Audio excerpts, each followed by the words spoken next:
Hi viewers, நான் உங்கள் Jenny. நான் இன்னைக்கு யாரை பற்றி பேச போகிறேன் அப்படின்னு சொல்லிட்டு நீங்கள் நினச்சிட்டு இருக்கீங்க. நான் ஒரு ஸ்டாரை பற்றி தான் பேச போகிறேன். 54 வருடங்களுக்கு முன்பாக இதே மே மாதம் 1ஆம் தேதி பிறந்தவர் தான் நம்ம அஜித்குமார் சார். எப்படி இவர் வந்து பத்மபூஷன் அவார்டு வாங்குற அளவுக்கு உயர்ந்தாரு அப்படின்னு சொல்லிட்டு அவரை பற்றி நம்ம தெரிஞ்சுக்கலாம். வாங்க வீடியோக்குள்ளே போகலாம். 1971 ஹைதராபாத்தில் பிறந்தவர் தான் இவர்.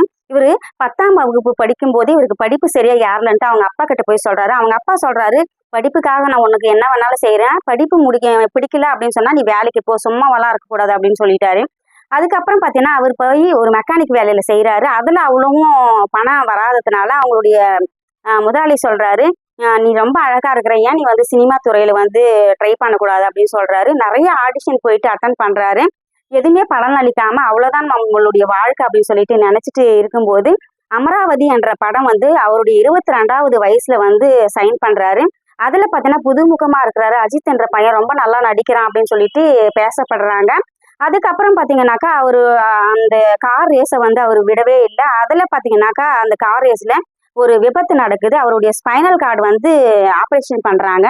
அதுக்கப்புறம் இவனால நடக்கவே முடியாதுன்னு சொல்லிட்டு டாக்டர்ஸ் எல்லாமே சொல்றாங்க. அதையும் தாண்டி இவர் வந்து எழுந்து நிறைய படங்கள் எல்லாம் பண்றாரு. 2007 பாத்தீங்கன்னாக்கா பெல்லா என்ற ஒரு படம் பார்த்தீங்கன்னா சூப்பர் டூப்பர் ஹிட் வருது. நிறைய நிறைய பார்த்தீங்கன்னா நம்மளுடைய அஜித்குமார் சாரை வந்து பேசுவாங்க. அதுக்கப்புறம் பார்த்தீங்கன்னா இவர் கார் ரேஸ்ல துபாயில நடந்த அந்த கார் ரேஸ்ல பார்த்தீங்கன்னாக்கா செகண்ட் பிளேஸ்ல வந்து ஜெயிச்சு வின் பண்றாரு.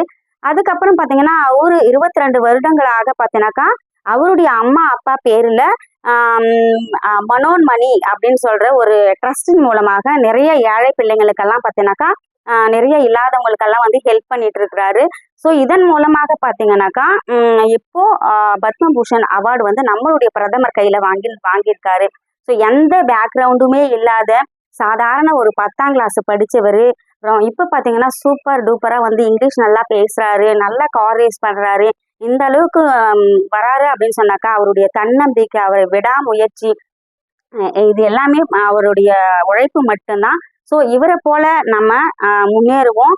இவர் நம்மளுக்கு ஒரு இன்ஸ்பிரேஷனா வந்து நம்மளுக்கு இருக்கிறாரு அப்படின்னு சொல்றதுல மிக பெருமையா இருக்குது. ஸோ இவரை போல நம்மளும் வந்து நிறைய பேருக்கு ஹெல்ப் பண்ணுவோம். நம்மளுடைய விடாமுயற்சினால நம்ம நிறைய சாதிக்கலாம் என்பதற்கு இவரை ஒரு மேற்கோளாக நம்ம எடுத்துக்கலாம். மீண்டும் அடுத்த வீடியோவில் உங்களை வந்து சந்திக்கும் வரை உங்களிடமிருந்து விடைபெறுவது உங்கள் ஜெனி. நன்றி, வணக்கம்.